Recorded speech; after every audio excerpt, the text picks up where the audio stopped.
because someone said I need to stop just doing what I'm told and try stand up for myself. I lost my car last week. I parked at the top of a hill, came back and couldn't find it, so I retraced my steps. Then it hit me. I know you're thinking, looking at me, I have always been this short, and I was picked on in school. Someone once told me that I'm so short I'm incapable of telling a tall tale. At least when I got home, my family wouldn't rub it in at all. You know, my mum would always say things like, rise above it. Be the bigger person. Seriously, she'd say, don't be so short-sighted, Dan. You know, take the high road.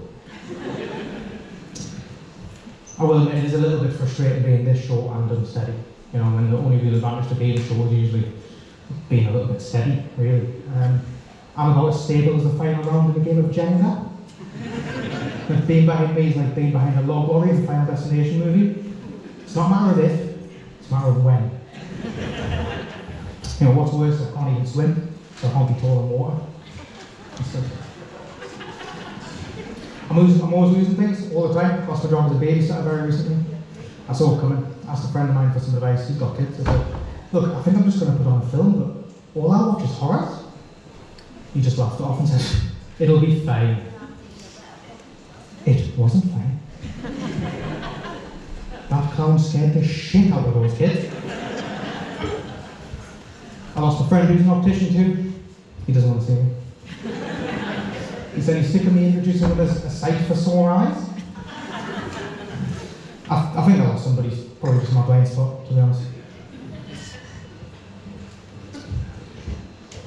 I did have a bit of upbringing, you know, but I was always told to think about how much better I've got it than others, you know. At least you're not a kid in an orphanage. At least you're not a kid in an orphanage who didn't get adopted and favours children. Though I think I would rather be an orphan than have parents who go into an orphanage to complete their family and leave with a mouse. I've been struggling for money a bit recently, so I did the smart thing and hired a financial advisor. He told me two things. He said I need to stop spending so much money on scratch cards because it's a waste, and that I need to have multiple income streams in order to be flush. They're big words. I'm not sure I fully understood what he meant, but I only do scratch cards when I'm on the toilet now. That way, if I win, I can at least consider it passive income. Who was it that had the bright idea to invent the glory hole? And then didn't have the bright idea to name it the dick dispenser?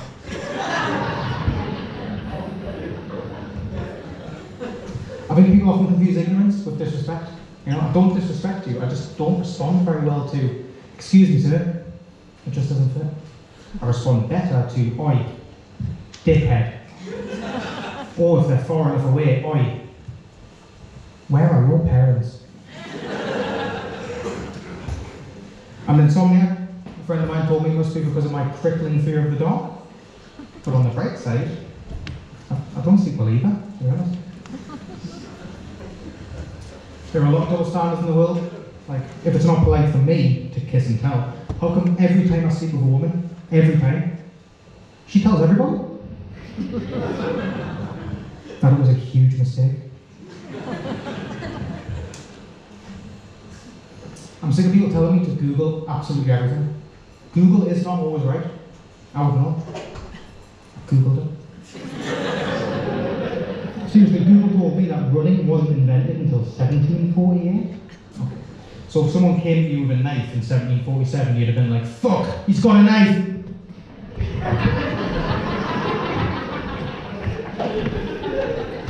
I think fairy tales have got too perfect. That's why I appreciate Goldilocks and the Three Bears so much, the realness of it.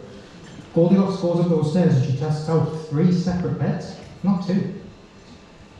To me, there's nothing in the world that's realer than staying together for the kid.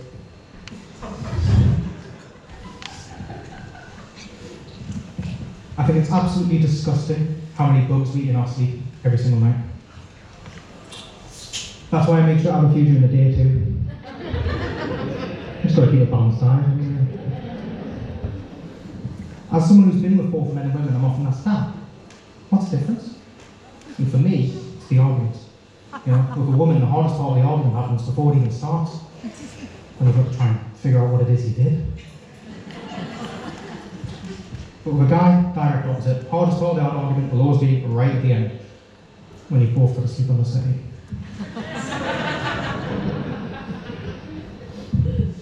I've been thinking about what makes us human recently. You know, everything other than clicking on all the boxes with a fire hydrant in it. So, and I've decided that despite Capture's best efforts of gaslighting me into thinking I'm some kind of machine man, I know I am human. Because I've had and overcame fears, just like everybody here. I used to be scared of heights. Then I jumped off the plane and realised I'm not scared of heights. It's the fall. I used to be scared of driving, then I realised the car was just a go-kart shoved inside of a safety box. I used to be terrified of arranging double dates, found it really difficult, but it's just putting two and two together. My biggest fear, without a doubt, shrinkflation. You know, ironically, it's a growing issue. But at this rate, the next time you unwrap a Mars bar fun sized, it'll just be a fucking roll. Thank you very much.